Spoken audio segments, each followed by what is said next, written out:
turabashimiye cyane rwose nshuti muduteze amatwi, ngira ngo mwari musanzwe mutwumva akenshi tugiye mu rubuga rwa politike birebana n'ishyaka ishakwe, ariko uno munsi turaza nk'abayobozi ba Rwanda Truth Commission, umuryango uharanira ko ukuri ku byabaye mu Rwanda kugaragara.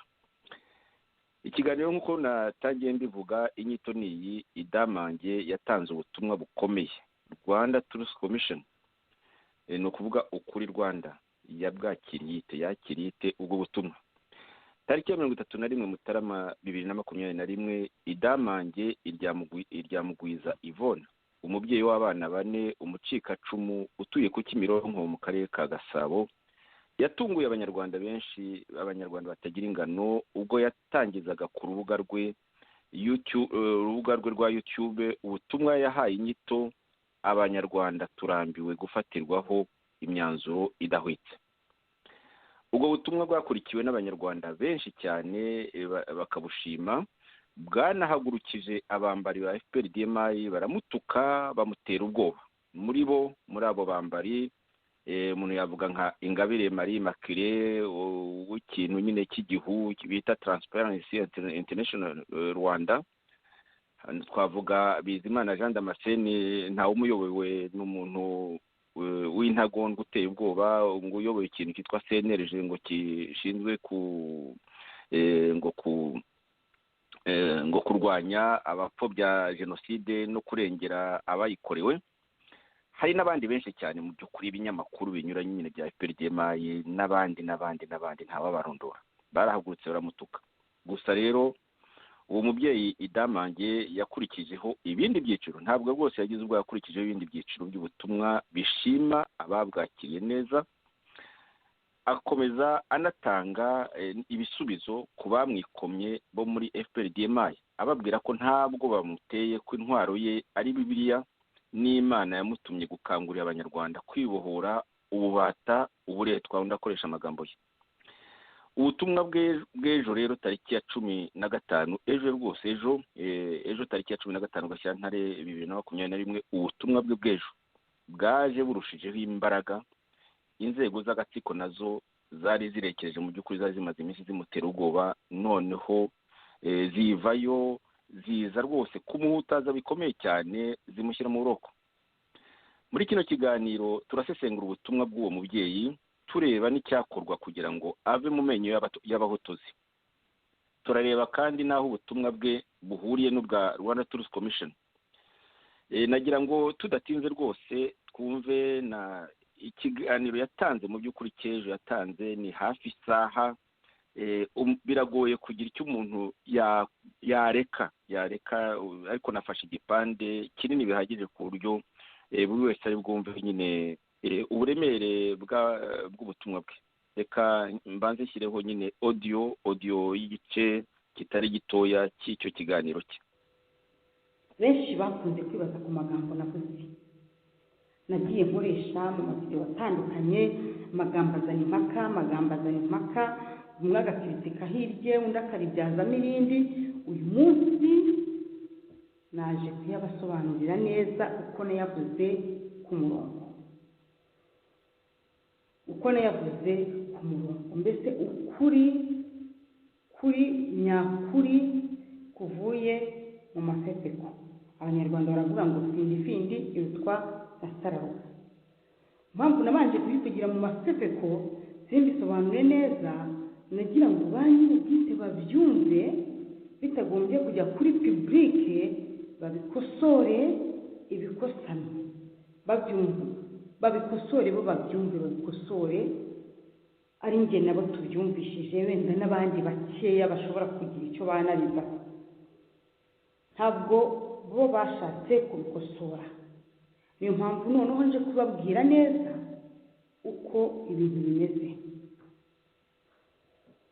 Ubwo rero noneho birarangiye, ndagira ngo mbabwire ngo kwihangana birananiye, sinakomeza guceceka na gato. Ubwoko bw'Imana buri mu bubata, ubwoko bw'Imana buri mu buretwa, ntibishoboka, birananiye. kuko binaniye rero ngiye kubishyira hanze neza byose ku mugaragaro niteguye n'ingaruka zose mu kanya gato katari na kanini. Sorry.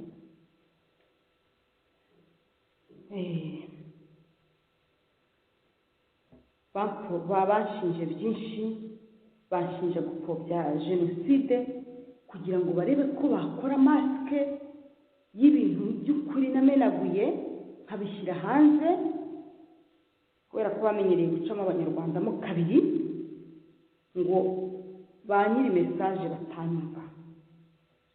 Bacikacumu bagenzi banjye, bene wacu, ndagira ngo mbabwize ukuri ko jyewe ibyamanjye mubona aha ngaha ntabwo mpfobya jenoside.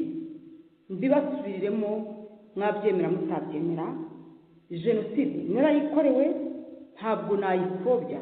Nyipfobeje naba ndi igicucu kitagira ubwenge, nta n'uwayipfobya numva. Icyo nanga ni ikintu kimwe, kuyitwaza kubw'inyungu z'agatsiko runaka gashaka guhemukira abana b'abanyarwanda ngo kabagire imbata. Icyo nicyo narambiwe.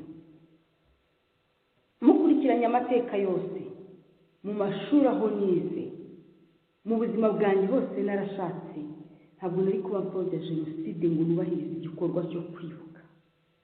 Ntabwo nari kuba mpfobya jenoside muri njye ngo ntinyuka no kujya imbere mvuge ngo hayerije yarandi, nari kuba mbivugira ikizina ariko nabyihorera. Urumva, ntabwo ngiye mpfobya jenoside.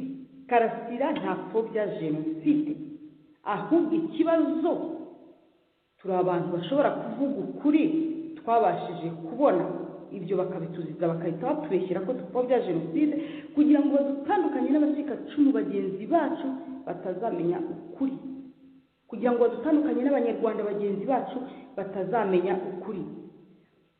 Bavubise imijugujugu myinshi cyane, babanje kunyita interahamwe, nyuma bavuga ko ndi umucikacumu babyemera, nyuma bashaka abagore ntazi iyo bagaruje ngo baza kuvuga ko ntari n'umucikacumu ntazi n'ibyo ari byo, nyuma bagerageza uburyo bwose bwo kuvuga yuko noneho nabonye ngo niba ngo data ngo sogokuru ngo ntiyari umucikacumu. Ibyo bintu si byo nitayeho.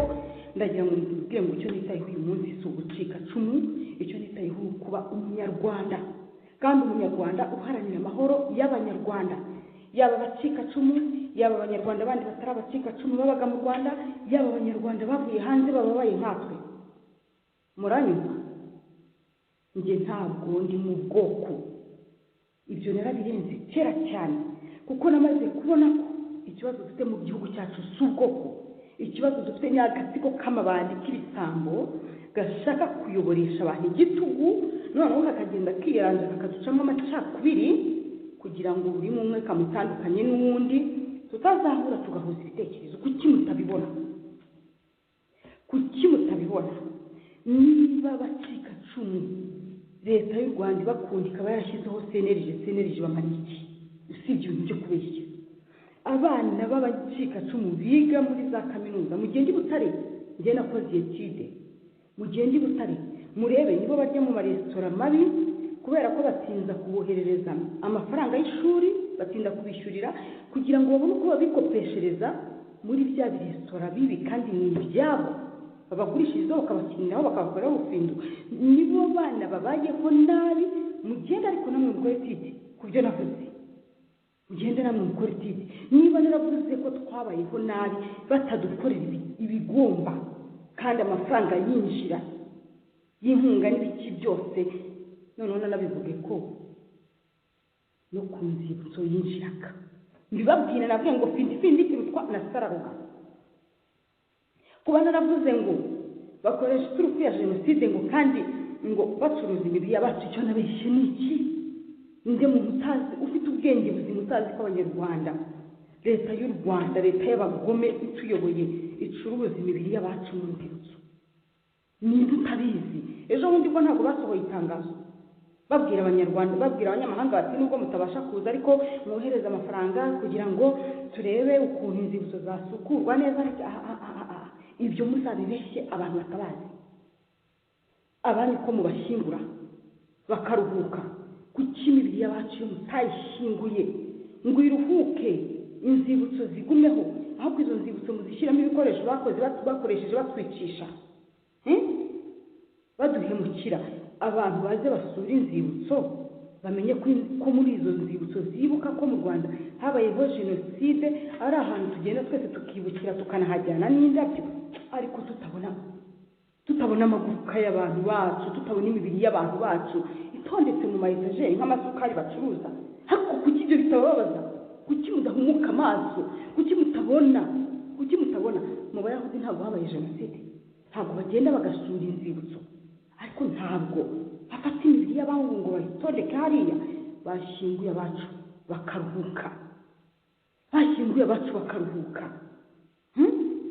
bakaruhuka, bakareka ibyo bashyira hari ibintu bya mawonesho ngo abantu bagire ngo ubu ngubu mwebwe mbabazi. Hari umuntu ushobora kubyuka akavuga ati ngize agahinda nibutse abanjye, reka mfate indabyo njyane ku banjye. Utese uti ibyo byose rero biratubaza. Nubwo mubona imitima y'abantu benshi icecetse, nubwo hari abo mukoresha bataramenya neza uko mukora, bakiri mu rujijo, ngewe urwo rujijo narusohotsemo, niyo mpamvu mwavuze ko mfobya. Urwo rujijo Karasira yarusohotsemo, niyo mpamvu mwavuze ko apfobya. Urwo rujijo Kizito yarusohotsemo, niyo mpamvu mwamwishe. Turabirambiwe rero, n'abandi bose. Ibyo bintu turabirambiwe. Ndagira ngo mbabwire ngo ari umucikacumu, ari umunyarwanda uwo ari we wese, muri njye ko kuba ari umuntu, ari umwana w'umunyarwanda afite amaraso y'abanyarwanda, ntawe ushaka yuko akandamizwa, ntawe ushaka yuko ashyirwa inyuma, ntawe ushaka yuko agira uburenganzira buri inyuma y'abandi. Twese turinganire. Ikibazo cy'aba bantu ni ubugome bwabo bwo gushaka gucamo abantu kabiri, uyu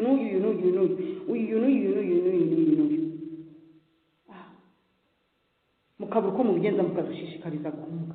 Njye ntabwo nzahunga, nababwiye nzagumanuka kamunyishe cyangwa mufunze, nta kibazo. Naje njye mbavukamo, naje mbazi. Niba mbese ako mwiko mudashyira mu gaciro, niba bari babonye ko napfobeje, bajyaga kwirirwa bansebya kuri za social media bantuka kuki batafashe ngo bamfunge, ko icyo cyaba ari icyaha gihanirwa, ngo bamfate bamfunge njye mu rukiko mburane. Biriya bakoraga byari byo kunshekekesha, nuko basanze mfite misiyo yanzanye. Naje niteguye, narabwiye ngo nari nzi inguni sani baratazaturukamo, nzi n'inguni Tobiya azaturukamo, ntawe ari kumpanga, uko njyewe nyiri umurimo wamumpaye akomeye kubarusha. Nkunda u Rwanda, nkunda abanyarwanda. Narababwiye ngo nako namena amaraso yanjye, ariko nkunda abanyarwanda. Sinzigerana na rimwe ntatira igihango cy'abanyarwanda ngo mbahemukire, ntabwo nzabikora. Nimushaka muzavuga iki, mushaka muzanamfungire muri za nzu zanyu zitabona mwiciramo. Ubu rero reka nikarume gato mbabwire noneho ukuri kwiza kose. Imitima yacu yarabuze, murirwa mutwicira abantu ku munsi ku wundi, mugatondeka ipfu mukatubeshya. Ariko reka mbabaze ko kumwabakikacumu munini, niba iyi leta y'akagatsiko ibakunda ikabidukunda ko kuvuga iti nkunda abacikacumu, ahubwo senerije nta n'ikimaze. Kiriya kigo nigifunge, nigifunge kive mu gihugu, ntacyo gikora. Ikigo kibeshya ngo cyaje kurengera abacikacumu kitabarengera. Abacu bajya hehe? Mumbwire koko mwese icyo mutazi ni ikihe? Rwigara sinakora urwiyapfuye ntabwo turuzi twese. Hari umunyarwanda n'umutaruzi ntiyishwe ntiyasohowe na Mugisha uriya nanjye wari uje kunsohora ejo bundi ngo banyice. Ariko kuki mudahumuka koko? Rwigara sinakora yazize iki? Bamusenyeye inzu, bamukorera ibintu byafura mbi byose, bamufungira imiryango babuyirenganya. Turi hehe? Kuki tutabona? Kuki tutajijuka? Makonene ari hehe? Ko ntibababaza umuntu bavuga ngo yaguye mu kigo yagize gute? Uriya mugore wamukaga Immaculée wa Transparency ntabwo yamukoreraga Immaculée. Makonene yagiye hehe? Njye sintukana nawe kuko sindisa rigoma, narareswe. Sintukana nawe umukecuru ujya imbere ngo ushinzwe transparence utazi n'ikintu ukora ahubwo utazi n'icyo ushinzwe ukajya kuri gutuka umwana ubyaye kuri za social media yagiye he makorere ko yagukoreraga kwaguye mu kivu wagize gute izi mfu za hato na hato turazirambiwe Asiyeri Kabera yagiye he ko murambi babwira Nyamata ari hehe hari hihi ndababaza mirimo ejo bundi wapfuye bakamutaburura ngo bagiye gukora ngo tiaka kucyo atayikoreye kuba ariho ntabwo bamusenye ejo bundi ku manywa y'hanze tureba umugore wasarira imbere yacu tureba n'abana be urumva icyo mutazi ni iki koko Rwabukamba yagiye hehe ngo Rwabukamba ngo ariyahuye ngo ibiki byose kwirashe yari yashonje ariko kugira ngo ende kwirasa bamutortiye bakamusha umuntu yapfa akirasa amasasa abiri tuzageze koko umuntu apfa akirasa amasasa abiri mucyo ko mucyo yaranyereye aragwa ko nta wundi uranyerera ngo agwe icyo gipindi kirashaje ejo bundi muraduhekura burundu muradusuzugura muranadusomborota nicyo Kizito Mihigo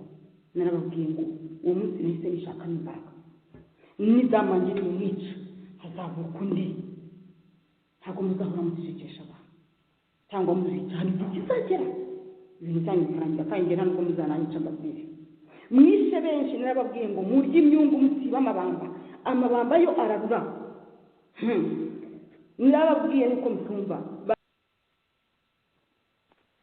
ati ejo bundi mwishe Kizito Mihigo noneho mpita numva ngomba kwishaka mu imbaraga niko yasoje savugira abanyarwanda bose ko abanyarwanda bagomba kuringanira ariko nsenga Imana mpereye kuri wowe ubwo butumwa wabufashe ute nzi neza ko hari aho wageze gutyo ukandika uti neza nyibukije Musonera muri ya myaka ya 2010-2011 ndaza gushyiraho audio mu byo ndaza gushyiraho audio ariko hagati aho ngaho wafata ijambo rigufi nyine ukagira icyo uvuga kuntu wafashe ubutumwa nyiko hari urusaku nzarura sinzi niba atari wawe nyiko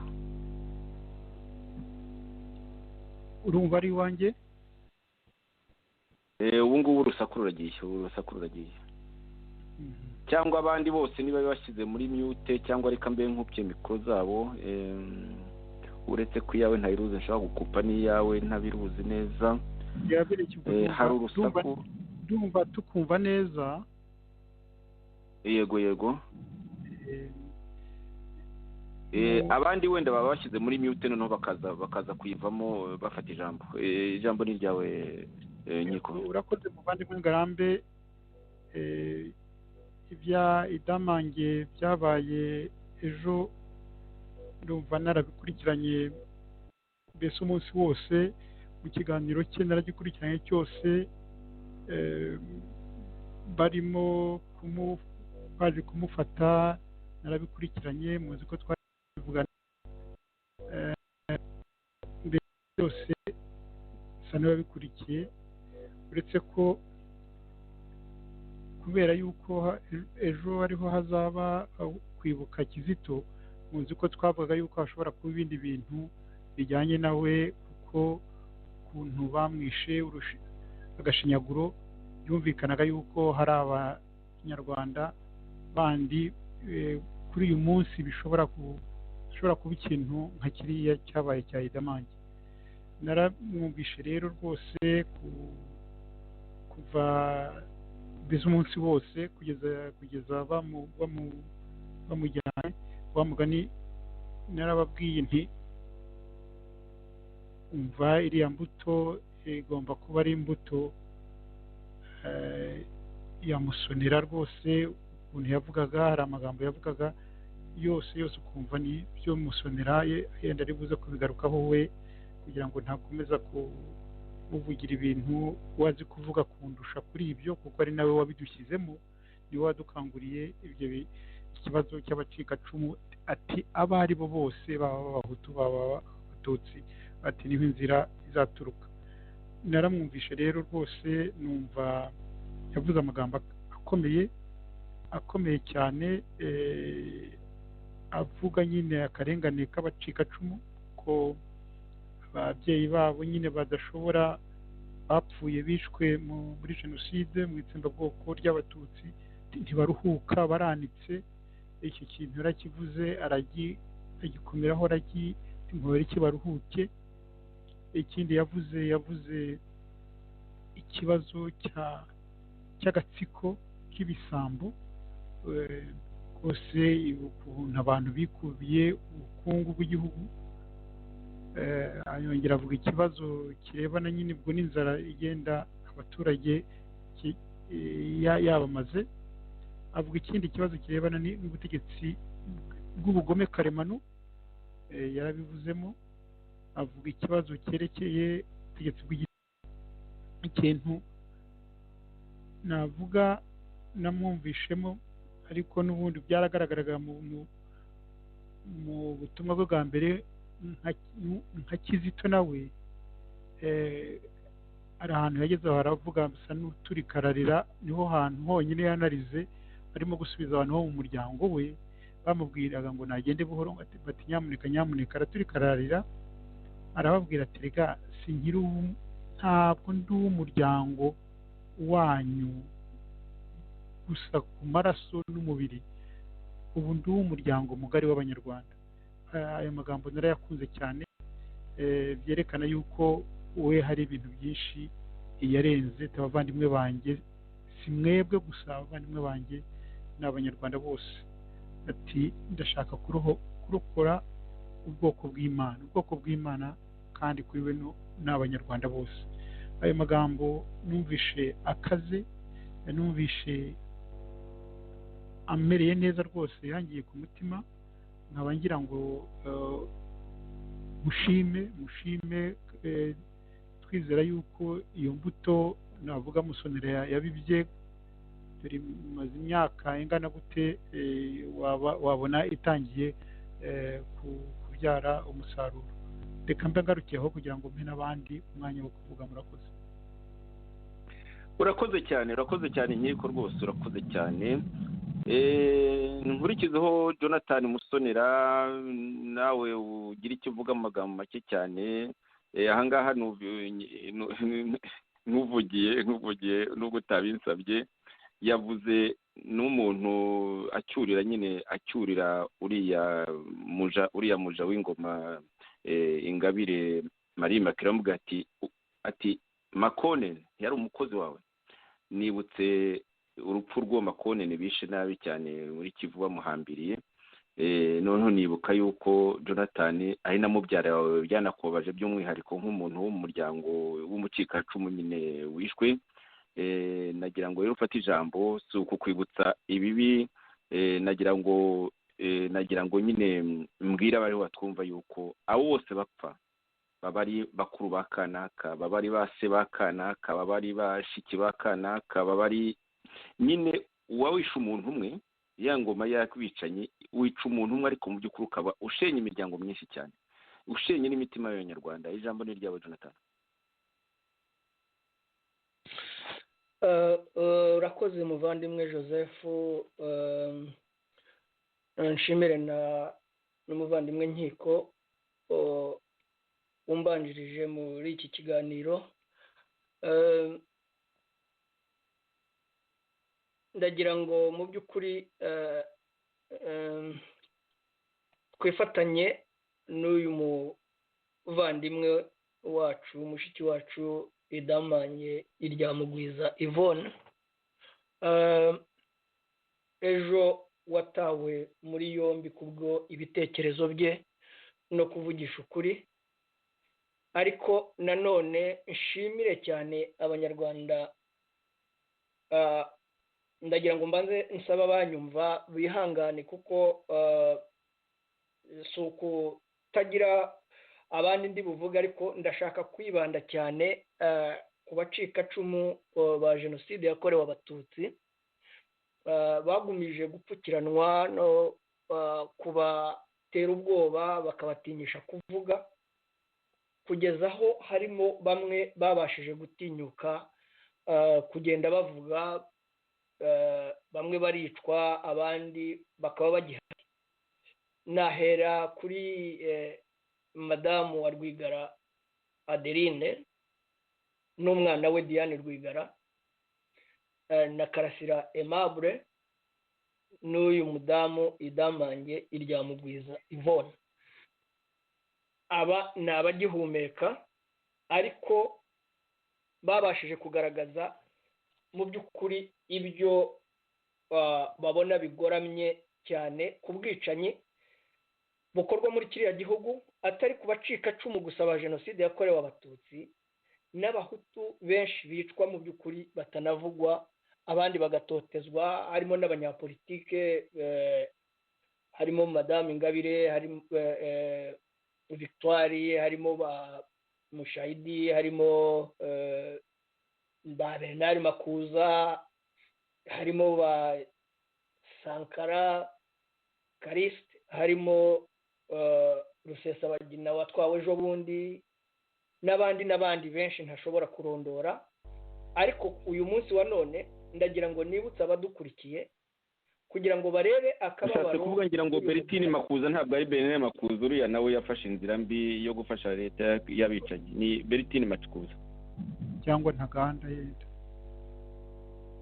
Yego, Ntaganda wavuze hamwe wite Bernard Ntaganda Bernard Ntaganda. Yego, Bernard Ntaganda.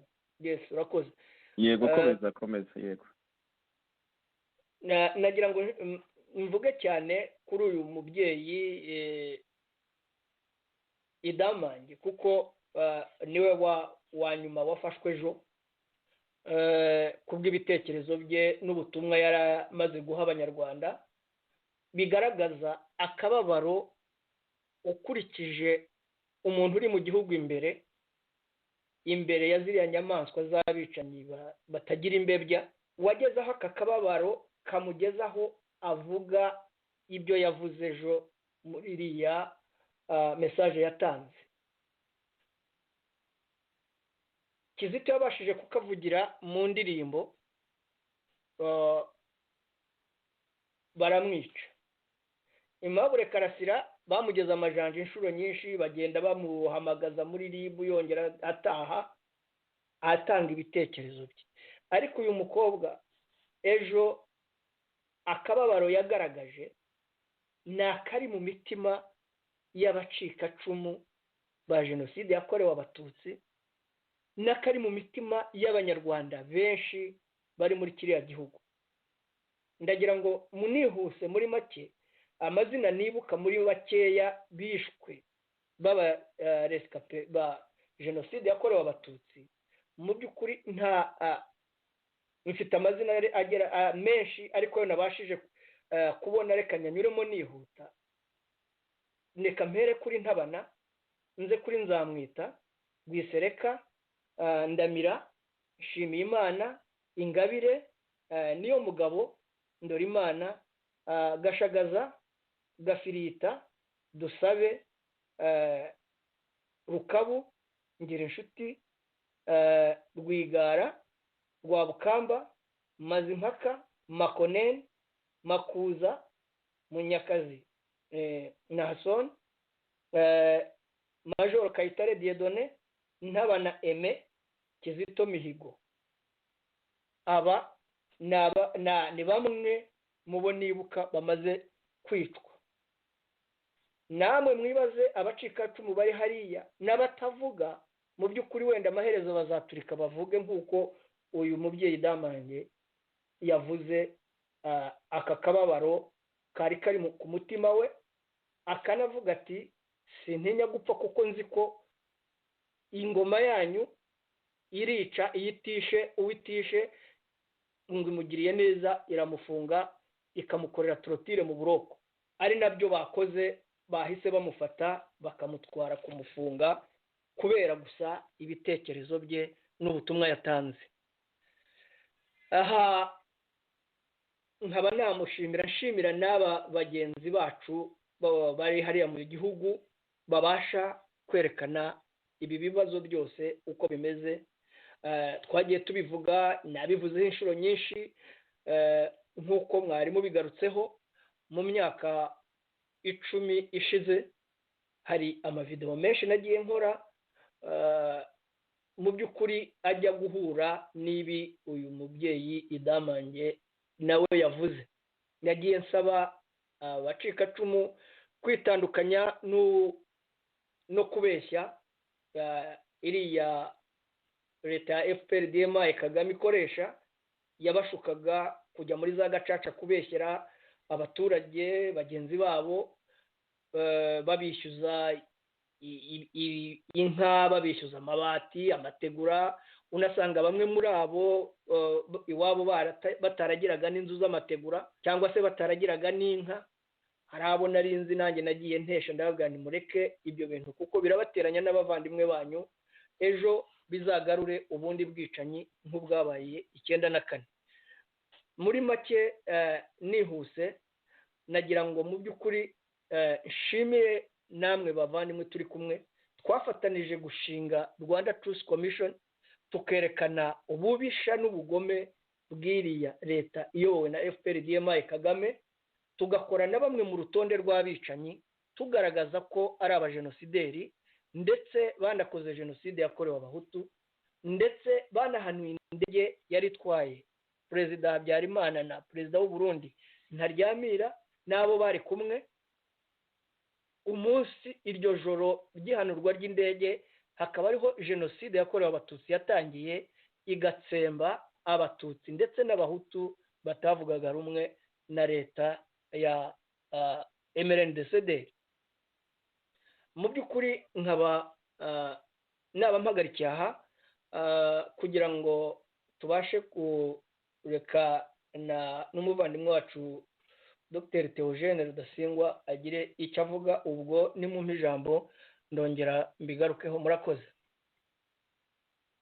Urakoze cyane muvandimwe Jonathan Musonera.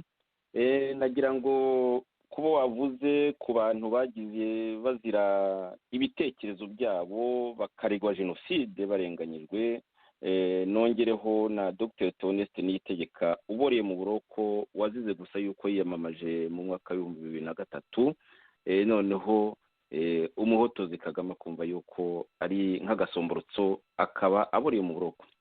Tumwibuke rero nawe twe kuzamwibagirwa na gatoya. Muvandimwe Theogene rero wowe buriya butumwa bwa Idamange wagufasha ute? Murakoze Joseph, muranyumva neza? Yego turakumva neza. Mbanze nshimire Musonera na Nkiko ibyo bamaze kutugezaho, rwose ntacyo numva nakongeraho kuko biravuga neza, birasobanura neza uko twebwe muri Rwanda Truth Commission ndetse mu by'ukuri uko abanyarwanda bakiriye ririya jambo ry'uriya mudamu. Icyo nakongeraho ni ibintu bibiri. Mumbabareho gato mbanze mvanaho iyi telefoni irimo kundogoya.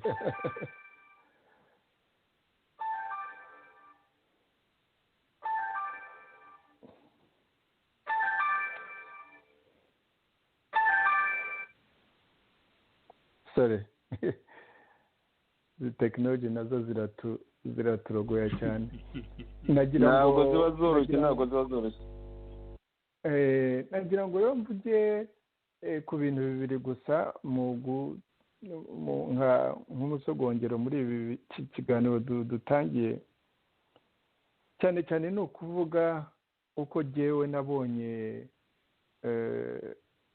uyu mutegarugori Idamange.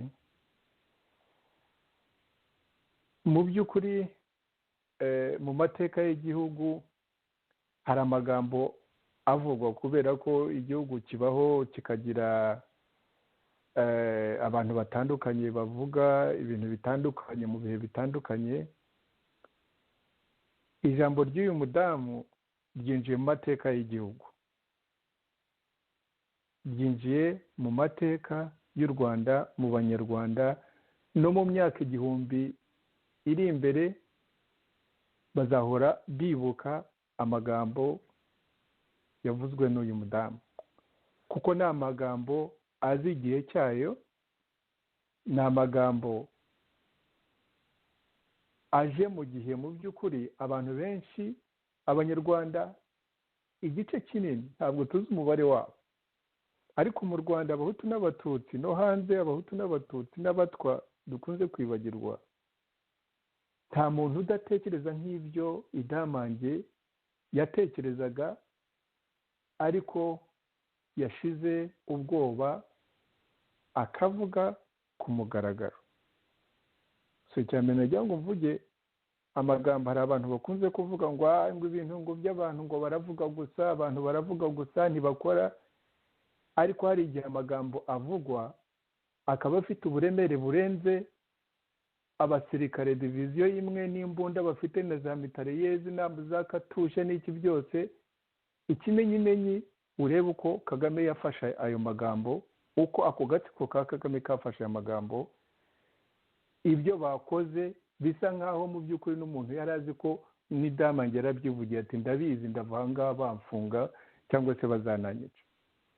Ni ukuvuga ngo hari igihe ururimi rusohora ijambo rifite uburemere cyane ku buryo n'ushaka kuryirengagiza bitamushobokera.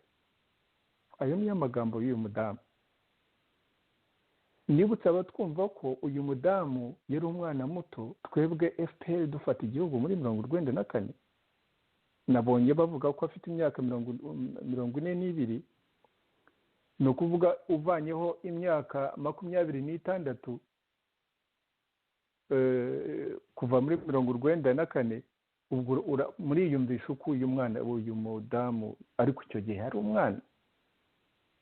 yari umwana, agomba kuba ari mu bantu biruhukije bavuga ngo FPR ifashe igihugu, FPR ituvanye mu kangaratete. Ndavuga cyane cyane kuba uretse kandi n'abatutsi ariko n'abahutu.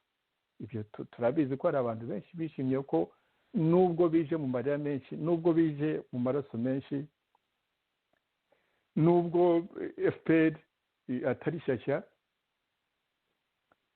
ariko hari benshi biruhukije bavuga bati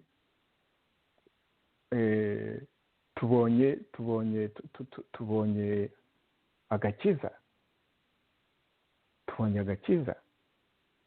none uwo muntu wari umwana icyo gihe, uyu munsi niwe ushinja FPR ko ahemukiye abanyarwanda. Ariko uretse guhemukira abanyarwanda muri rusange, ko noneho yatereranye ba bantu bo FPR imaze imyaka 26 ivuga ngo niyo yabakijije, ngo yaje ikiza abatutsi bari bagumye mu Rwanda, ko yakijije abatutsi, ngo Kagame mbese niwe muntu uza niwe mukiza w'abatutsi muri rusange, ariko cyane cyane ngo umukiza w'abacitse ku icumu. Iyo niyo disikuru ya FPR igenderaho. Umudamu yavuze neza ko bayicuruza. Ibyo ntabwo dufite igihe gihagije, ariko muri iyi myaka 10 tumaze nta gihe tutagumye kuri iyo message ko Kagame yahemukiye abatutsi, bavanye i Bugande, ahemukira abatutsi yasanze mu gihugu aribo barescape, ahemukira abanyarwanda kandi bose. Kandi FPR yaravugaga ngo yaje gukiza igihugu cyose no kuzana ubumwe n'ubwiyunge mu gihugu.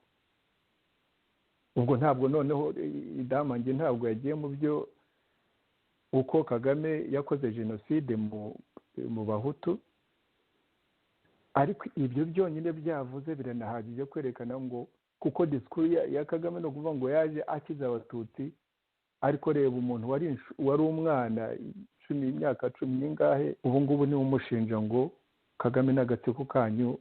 Icyo rero nicyo nagira ngo ntangireho, ngo amagambo y'uyu mudamu agiye mu mateka y'u Rwanda.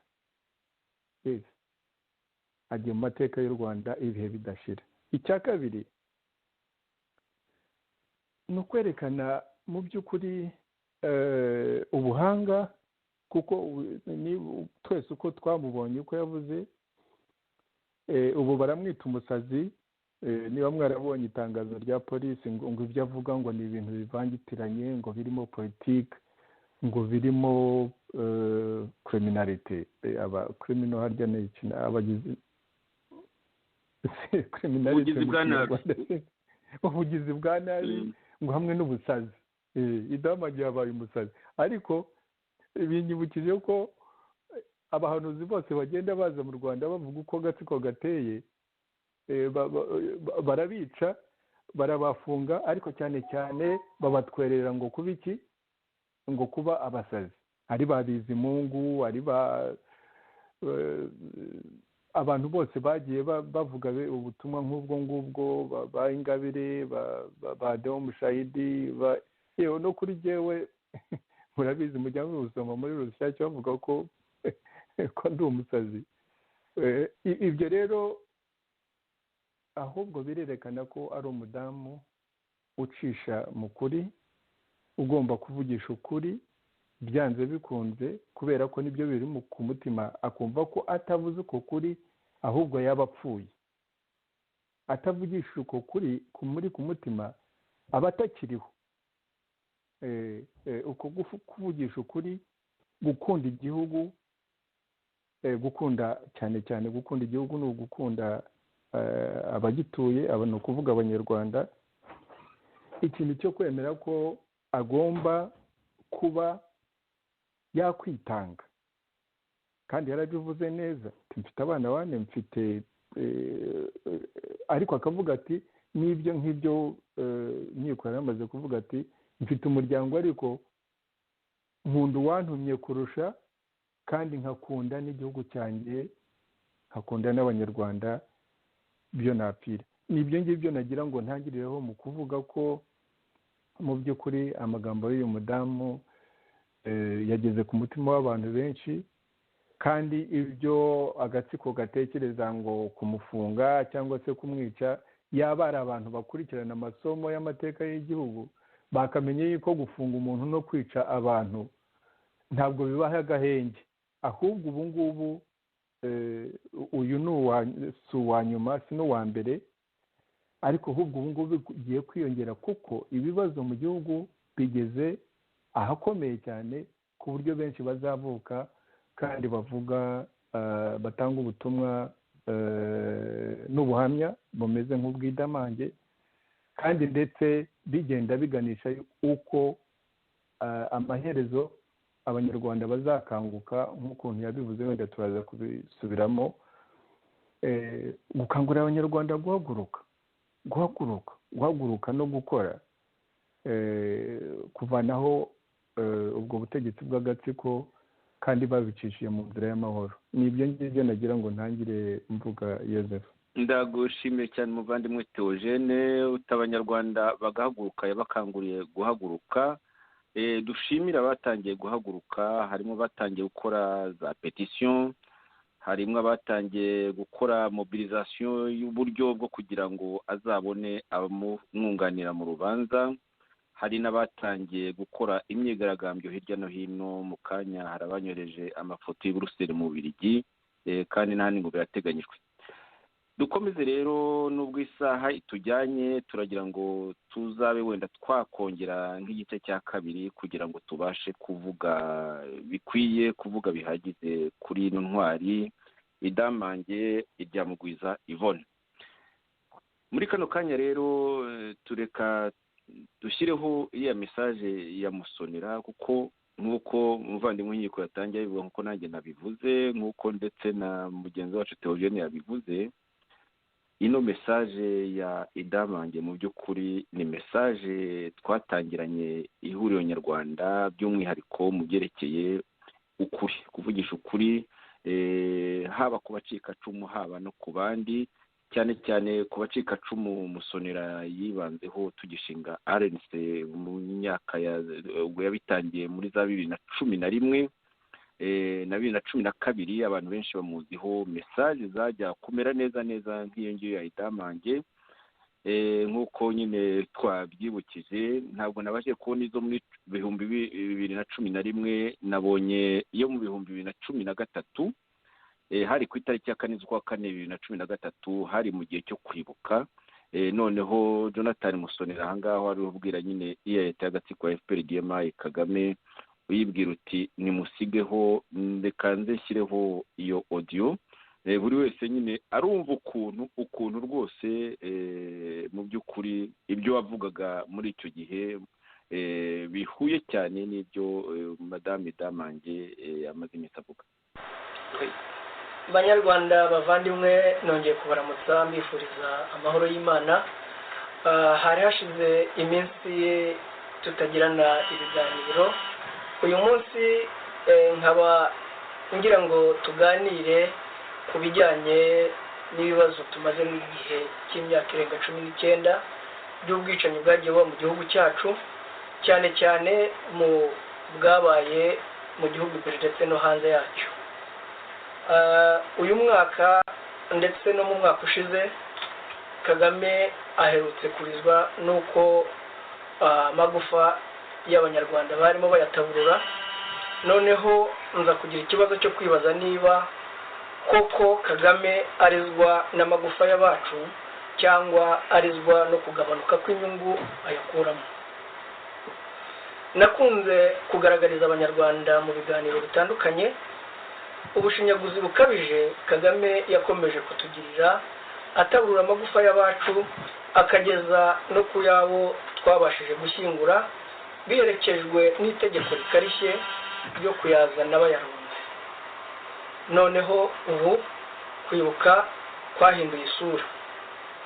Ibara ryarangaga icyunamo rya move yarihinduye ikijuju cyibutsa benshi amatora ya Perezida Habyarimana, aho icyo kijuju cyasobanuraga ubusa, uwanze kumutora bityo agafatwa nk'umwanzi. Icyunamo kivanywe mu rwego rw'igihugu agiciriye mu cyaro. Yewe kimwe n'abandi benshi dusangiye akababaro ko kuvutswa abacu bigeretseho no kubashinyagurira, dukomeje kwibaza niba ino migirire ya Kagame iterwa n'isoni z'ibikorwa bye cyangwa niba ari ukubera ko abari abaguzi batangiye kumwereka ko babirambiwe, bamukuriraho imfashanyo kandi bamwibutsa ko nawe ubwe ari umujenosideri. Dore imyaka 19 irarangiye hakiboneka imfubyi n'abapfakazi bambuwe ibyabo, ndetse hakiboneka imfubyi n'abapfakazi batagira icyo bafungura naho kurambika umusaya. Imyaka 19 irarangiye Kagame asenyera abaturage amazu yabo, nta n'ahandi yabateguriyeho kuba.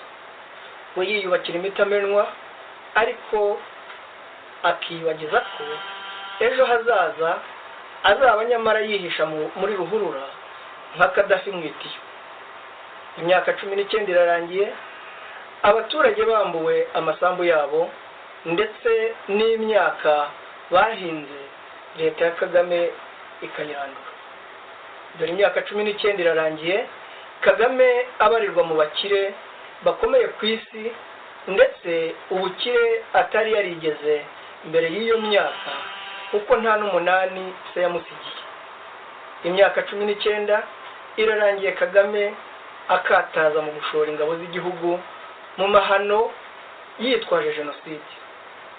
Imyaka 19 irarangiye idusize mu kaga ko kwamaganwa n'isi kubera urugomo n'ubwicanyi bya Kagame. Imyaka 19 irarangiye Kagame amagufa y'ababyeyi bacu, abavandimwe, ndetse abacu bose bakimanitse mu tubati yaranze kuyashyingura.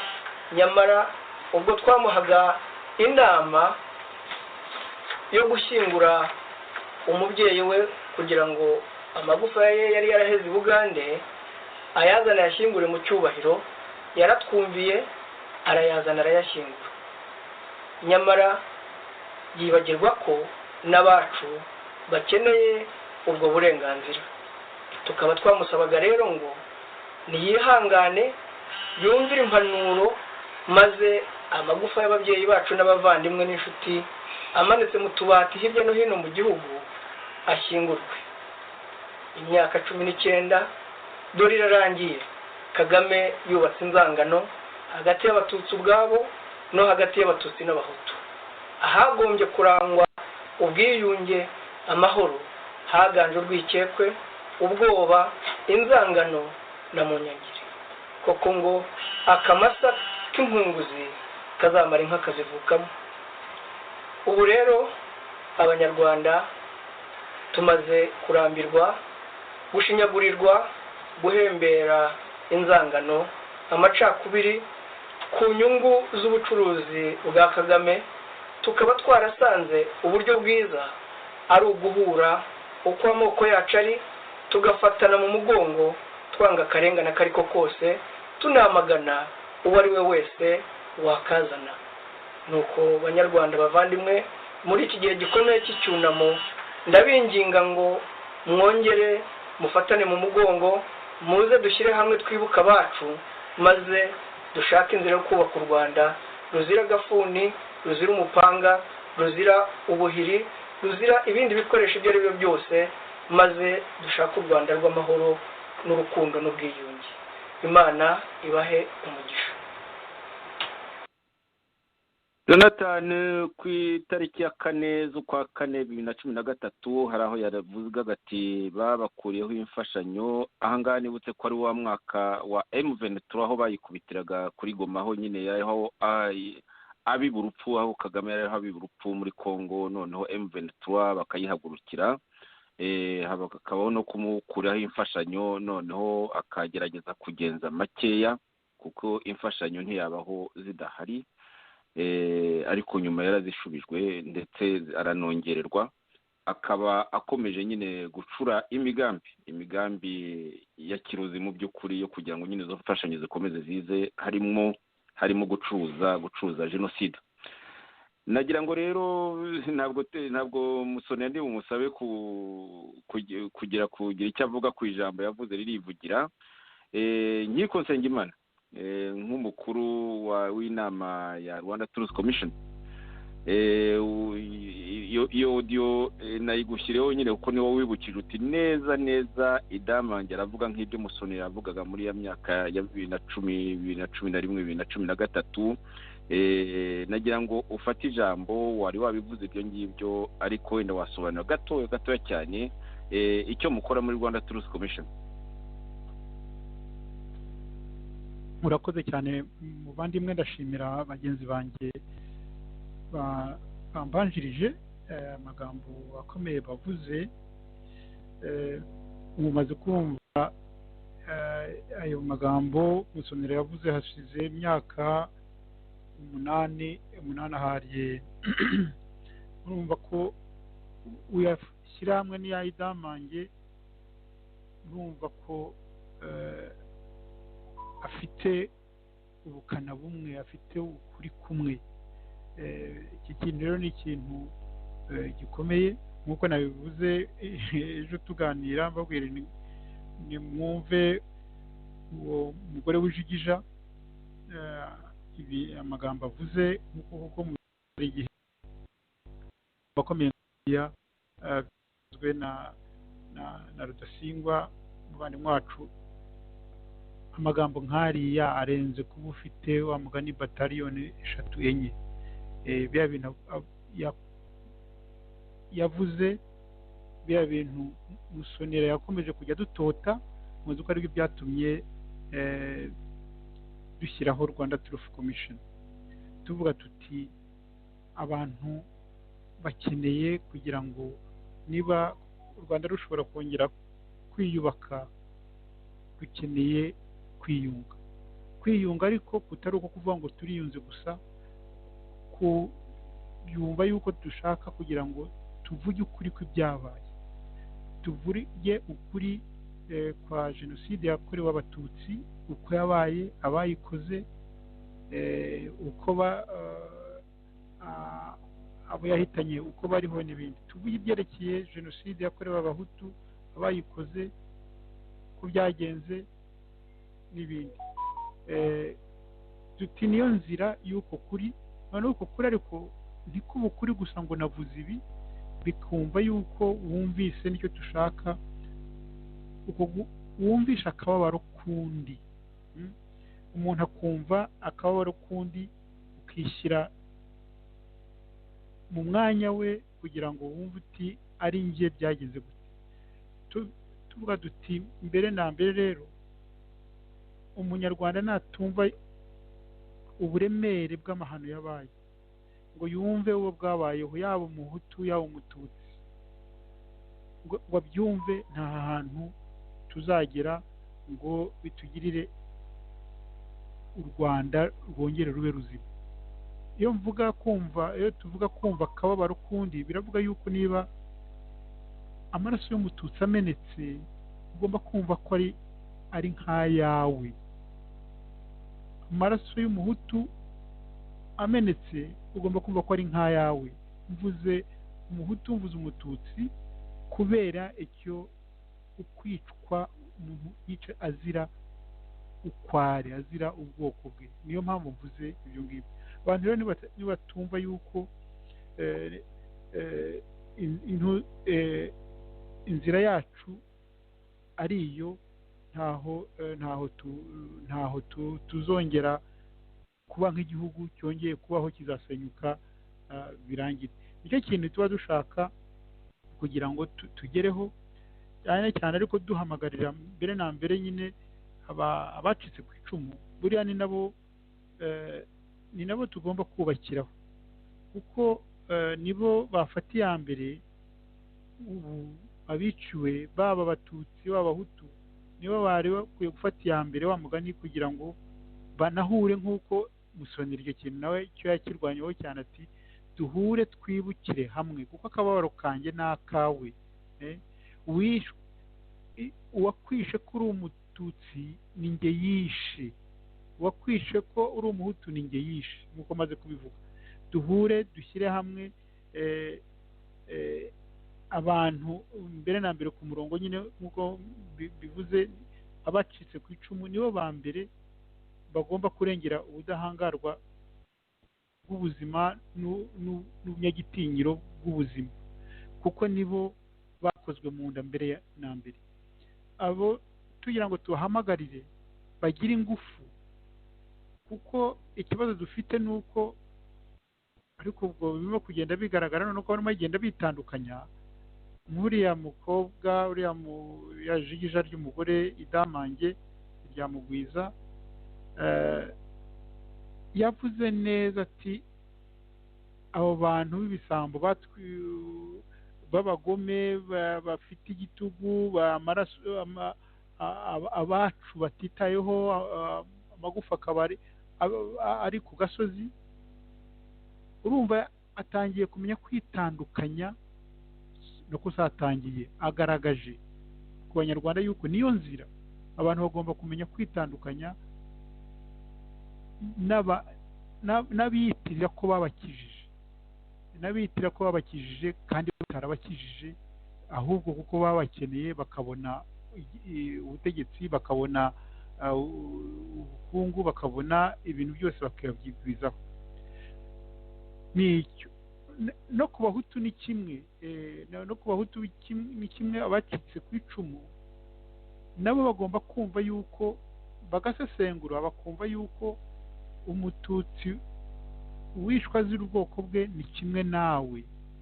Abo bantu rero bagashyira hamwe, bakagira ingufu, bakava kuri babandi bababwira bati ko bavuga ngo ubutegetsi bwacu ngo bwakoze ibi ngibi, ngo bati ntimureba ko ati ntibabishe kandi muri abahutu n'ibiki, kandi nabo baragiye mu maraso, barivanze mu maraso, baribuyanze mu maraso.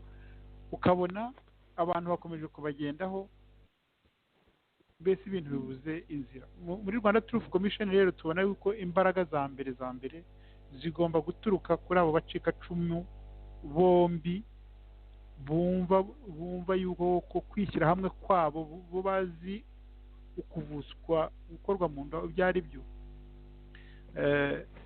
ikaba inzira yatuma abantu bakoze amahano cyangwa bashyigikira ubutegetsi bwakoze amahano bajya ku ruhande. Noneho tukabona inzira abanyarwanda babona yo kubaka igihugu kitarimo inzangano nko kuriya kirimo kitarimo ubukene nka buriya, kitarimo igitugu nka kiriya. Mbese nicyo kintu duharanira. Akaba ariyo mpamvu rero ibi uriya mugore wijigija idamange rya Mugwiza yakoze biri mu nzira rwose y'ibyo tumaze igihe tuvuga, tumaze igihe dukora. nkaba nizera yuko ahari abantu benshi barimo kugenda babona ibintu ko bigiri ko amateka arimo kugenda ahinduka, kugira ngo baze badufashe wa mugani koko dushobore kubaka igihugu buri munyarwanda wese yibonamo, yaba umuhutu, yaba umututsi, yaba umutwa, yaba umunyenduga, yaba umukiga, buri wese yumva ko u Rwanda ari urwe, u Rwanda ari urwe, ari ubwoko bw'Imana nk'uko Idamange yabivugaga, ariko na Musonera nawe niko yavugaga. Mbese ubwoko bw'Imana koko bigaragara yuko ari abanyarwanda, ibindi tubishyira inyuma, kuko tuzaba dushyize abicanyi inyuma hamwe n'ibyo n'ayo mabi yose.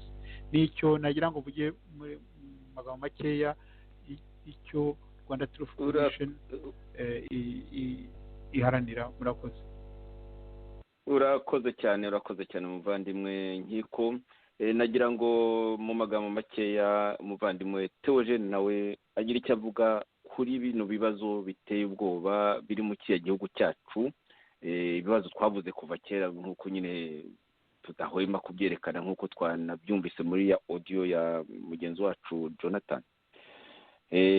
Batera ubwoba, bakora ikintu cy'iterabwoba, ariko nk'uko bigaragara bararuhira ubusa, kuko bishe Kizito bazi neza ko bagiye gukura umutima rwose ku buryo budasubirwaho abacitse ku icumu n'abandi banyarwanda.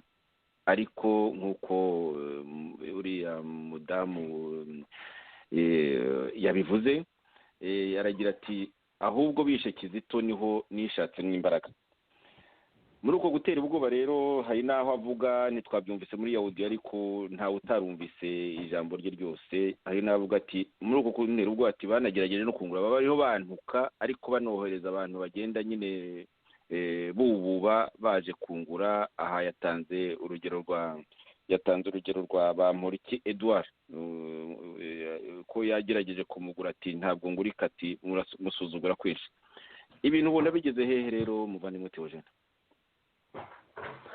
murakoze cyane Joseph, kuko tudafite igihe gihagije, ubwo wenda twagusanga uzadushakire igice cya kabiri kugira ngo dukomeze iki kiganiro. Rwose. Ariko nagira ngo nongere ku byo maze kumva icyo kiganiro cya Musonera n'amagambo ya Nkiko. Nagira ngo wenda tutarasoza mvuge ku kintu kimwe cyerekana crise mu gihugu ukuntu iteye. Ikikwereka buri gihe ko agatsiko kari mu mazi abira ni uburyo gasubiza ibiba byavuzwe.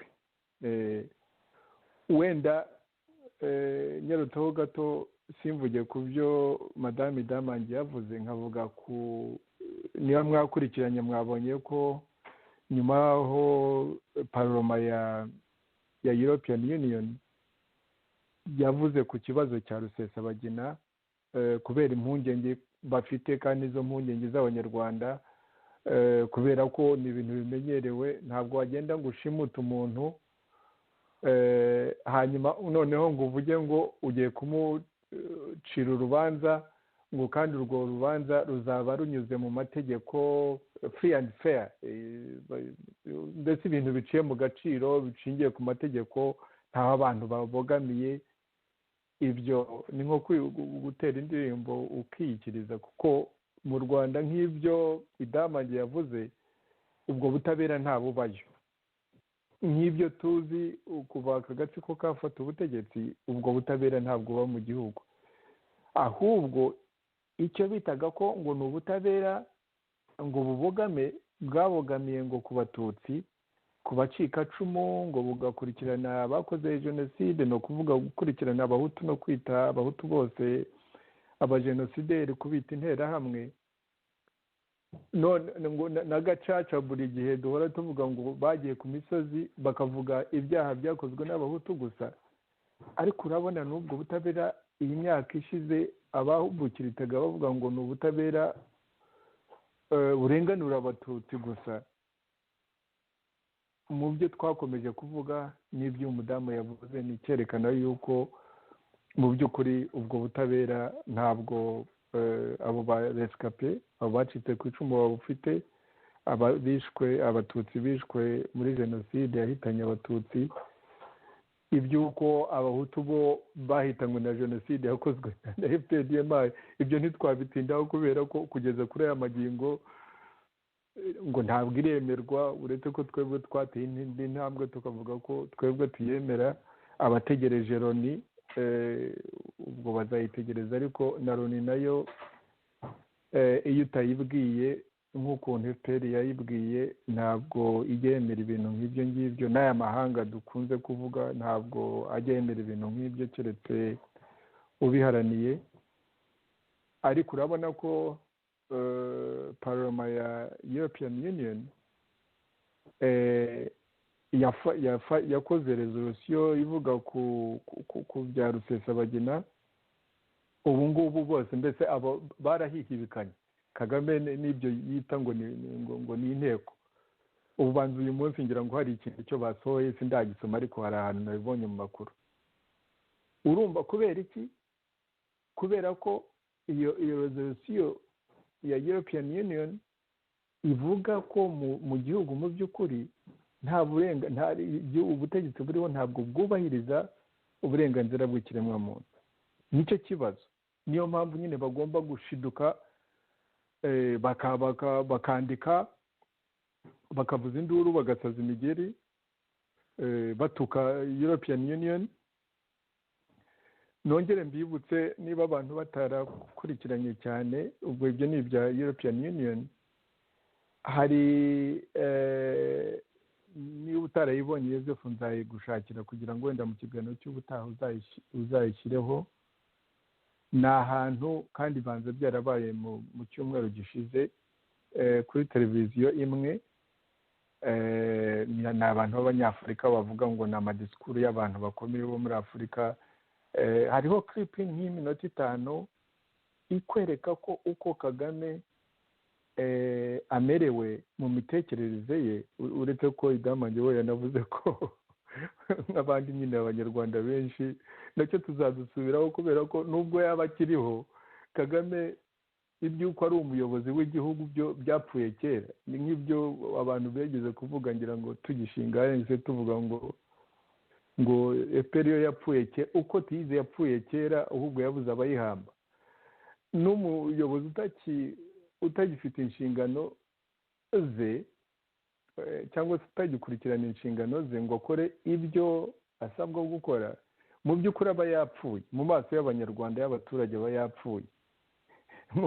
muri iyo context ntanavuga kuko ngo nk'ibyo idamange yavuze ko Kagame asigaye ari umurambo. ariko yavugaga kuki? yavugaga kuri ya resolution mwibuke muri Assemblée Générale ya Loni umwaka ushize, aho habaye resolution ivuga ngo jenoside ni y'abatutsi. abanyamerika n'abongereza aribo mu by'ukuri bamaze iyi myaka yose kuva FPR yafata ubutegetsi bamukingira ikibaba. harimo n'ibyo ngibyo mu by'ukuri byakomeje gusabwa n'abanyarwanda n'abandi banyamahanga abatuye mu karere, ko ibyaha byo Kagame n'agatsiko ke bakoze, ibyo guhanura indege, ibyo kwica mu Rwanda, byabereye muri Kongo, uko babivutswa. nk'iriya mapping report yabaye muri 2010. ariko buri gihe abanyamerika n'abongereza bakamukingira ikibaba, ariko nibo bafashe ya mbere umwaka ushize. hari no mu bihe bya covid yari yatangiye, sinibuka ukwezi neza kugira ngo Yozefu uzabishake. bavuze ko hari n'abandi bapfuye, ariko bavuze abahutu ko nabo bapfuye. wenda ntibageze kure nk'aho twageze twebwe, ariko ngo nuko ruracira abagabanya. kuba baravuze ko atari abatutsi gusa bishwe muri jenoside, ko hari n'abahutu bapfuye, kandi abari bo bari basanzwe bamushyigikiye n'iki. ibyo rero nibyo Kagame yatinzeho cyane, ngo hari ibihugu bibiri ajyaho bene kwa kundi mbese aba asa nk'uca imigani, ariko aza kugera kuri Amerika ngo ni igihugu cy'igihangange, ngo iyo uri umwe ntabwo birakugora kugira ngo unegosiye n'igihugu cy'igihangange, ngo Afurika ikwiriye kujya hamwe. Urumva arimo kumobiriza Afurika ngo imushyigikire mu bwicanyi bwe, kandi we buri gihe ku bintu birebana n'inyungu za Afurika buri gihe yagiye afata za position, ureba ko mu by'ukuri ahemukira Abanyafurika. Uhemukira Abanyafurika rero atangirana n'abiwe, kuko Abanyarwanda bari mu Rwanda miliyoni 12 ni Abanyafurika, Abanyekongo ni Abanyafurika, Abarundi ni Abanyafurika, Abanya-Uganda ni Abanyafurika, Tanzania ni Abanyafurika, South Africa ni Abanyafurika. Abo bantu ntabwo yaba bahemukira ngo noneho aze kuvuga ngo we ni mu Pan-Africanist. Ariko nabisomyemo iki, nabisomyemo kandi nyine nk'ukuntu mubizi Kagame namubaye hafi cyane, nakoranye nawe imyaka myinshi, ibyo mu gikari ndabizi, ibyo mu rugo ikambere ndabizi, ibyo mu biro bye ndabizi, twavuganye byinshi, tuzanyeho byinshi, ndamuzi iyo avuga ananiwe, iyo avuga aremerewe cyane, iyo avuga afite ibibazo bimukomereye cyane, ndamusoma, nzi kumusoma ku maso nkamenya uko amerewe. Kagame rero n'abavuga ngo ntabwo akiriho, sinemeranye nawe, ndabizi ko akiriho, ariko umuyobozi ufite ibibazo ahunga, uwo muntu aba ameze mu by'ukuri nk'uwapfuye, nka ya mvugo y'Abanyarwanda bavuga ngo umuntu yapfuye ahagaze. Ari mu bibazo rero, ubwo binkoresheje icyo kintu cya European Union, ukuntu inteko mu Rwanda yahagurutse nyine, n'ibyo ngibyo Kagame aganya ko n'ibihugu mu by'ukuri byari bisanzwe ubundi bimwumvira kubera inyungu zabo nta rundi rukundo, zikamuvugira zikamukingira ikibaho, ko bisa nk'aho bagenda babiteshukaho, bagenda bamuhunga. Ibyo rero umudamu Idamange avuga birerekana crise mu gihugu, ariko iyo crise ifite n'amashami, bigaragara ko no mu karere mu by'ukuri nta buhumekero Kagame afite, kandi no hanze aha ngaha ukurikije uko yari ameze mu myaka tuvuge 15 10 ishize, ari nk'umustar, ntabwo ariko Kagame amerewe. Urumva rero ko afite ibibazo mu gihugu, afite ibibazo mu karere, afite ibibazo hanze aha ngaha, nk'ibyo Idamange muri buriya buhamya bwe yatanze, nk'ukuntu avuga ibintu ni bibiri. Abanyarwanda bagomba guhaguruka bagakora uwo murimo wo gusunika ako gatsiko mu nzira y'amahoro. Idamange yavuze ati twese duhagurukanye za Bibiliya n'amakorani, ariko n'udafite Bibiliya cyangwa Korani, n'utemera izo nyigisho, ariko yahaguruka n'igitekerezo, kuko kiriya gitekerezo nk'icyo umudamu afite n'abandi bamubanjirije kandi n'abandi bazamukurikira, baba mu gihugu no hanze y'igihugu. Icyo gitekerezo nicyo kizakubita kariya gatsiko kikakavanaho, kandi ntibizashoboka abantu batavuye mu bwoba. Kandi icyo kintu uyu mudamu yagisubiyeho inshuro nyinshi, atabaresikape nimuve mu bwoba, ariko ni nko kuvuga ati Abanyarwanda mwese nimuve mu bwoba. Ari Abanyarwanda biciwe b'Abatutsi, ari Abanyarwanda biciwe b'Abahutu, tuba mu bwoba.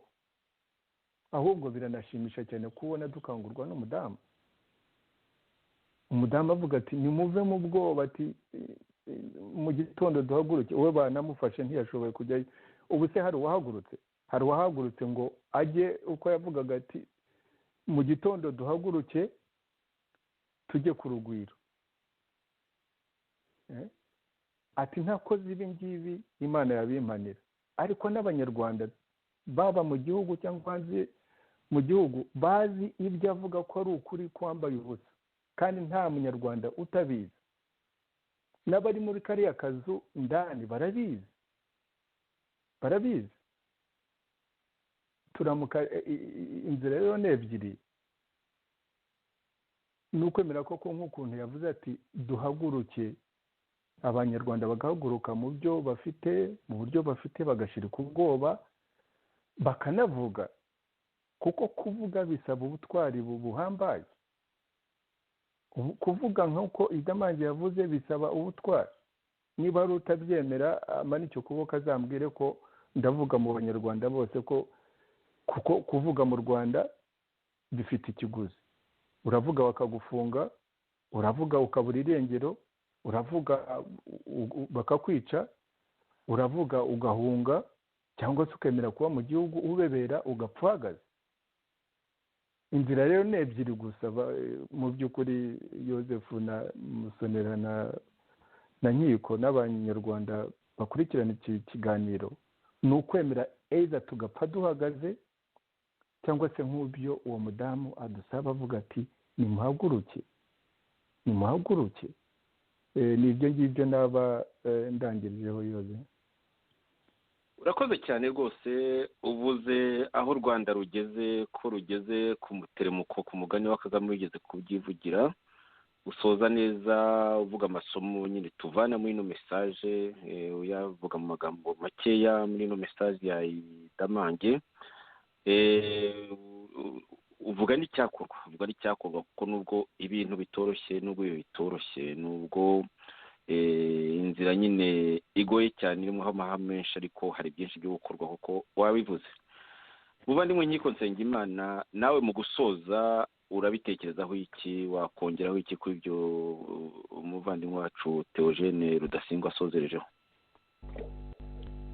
Murakoze bavandimwe, rwose ntakurambiye ngewe ndumva amagambo yavuzwe umuntu yayahinira ahangaha, kuko ibitekerezo byavuzwe ngomba kubisubiramo, nta yandi magambo nagira ngo nongereho. Urakoze cyane Jonathan Musonera. Nta cyaba wenda kibagiranye ukaba wacyongeraho mu magambo make cyane kuko twarengeje igihe? Urakoze muvandimwe Yozefu, ndagushimiye. Nshimire Dr. Nkiko, Dr. Theogene, inama zikomeye n'ibitekerezo baduhaye. Icyo nsorezaho ni iki: ni ukwibutsa abacikacumu ba jenoside yakorewe abatutsi ko FPR Inkotanyi ntabwo yahagurutse irwana urugamba izanywe no kubarokora, kuko ntiyapanze urugamba ivuga ngo izaza guhagarika jenoside. Yapanze urugamba ishaka gufata igihugu. Ndagira ngo rero mbibutse neza ko iyo FPR iza kuzanwa no kubarokora iba itarahanuye indege yari itwaye Perezida Habyarimana na Perezida Ntaryamira, izi neza ibibazo by'amoko byari mu gihugu hagati y'abahutu n'abatutsi, hagati y'abakiga n'abanyenduga. Ndagira ngo mbwire n'abahutu bacitse ku icumu nyuma ya jenoside yakorewe abatutsi, aho FPR Inkotanyi yabirayemo ikabarimbura kubera ko bari bayihaye urwaho rwo gukora jenoside yakorewe abahutu. Noneho icyo gisirikare kikinjira mu bahutu kikabica kitagira n'uzababaza. Bakaba uyu munsi wa none bamwe muri abo babumbiye mu mashyaka hirya no hino mu mashyirahamwe atandukanye, bagenda bakoresha ikinyoma, birengagiza ukuri kw'ayo mateka, ndetse batinya no kwemeza ko bakorewe jenoside. Nkaba nsaba ngo abo bose bahaguruke, baze dufatanye muri Rwanda Truth Commission, duharanire uburenganzira bw'abanyarwanda. Aya magambo ya Madamu Idamange yo gupfa ubusa amaraso ye bashaka kumena, ibitekerezo bye bamuhora byo kuba imfabusa, ahubwo tuzamuke twese hamwe duharanire ko abanyarwanda bahabwa ukuri n'ubutabera. Ikindi ko jenoside yakorewe abahutu nayo yemerwa, tugahaguruka tugashyira hamwe tugasaba Loni gushyiraho inkiko zizasobanura ku bijyanye na jenoside yakorewe abahutu, kuko ibyo turamuka tutabikoze amateka azabitubaza, igihugu kizabitubaza. nkaba rero nanjye ndangije nsaba abari mu mashyaka hirya no hino mu mashyirahamwe atandukanye gutekereza kurenze kwikunda, kurenze ubwoko, kurenze uturere, kurenze ko ari abantu, batekereze ku rukundo rw'abanyarwanda n'igihugu kuruta ubuhutu, ubukiga,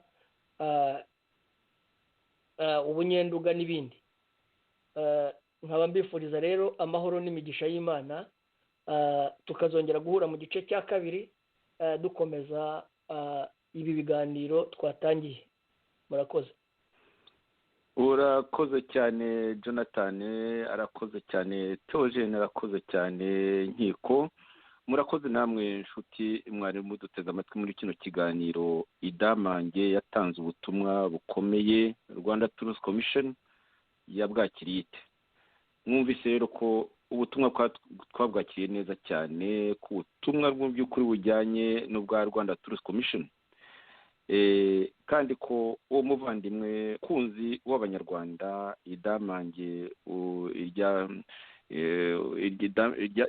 Idamange Iryamugwiza Yvonne, uwo muvandimwe, uwo mwana w'u Rwanda rwose turamwifuriza amahoro, kandi nk'uko yabivuze ntabwo afite. kandi rero abakora amahano bagomba kugira ubwoba, bararuhira ubusa, ntacyo bazagutwara mukobwa mwiza w'u Rwanda.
Bizagusigura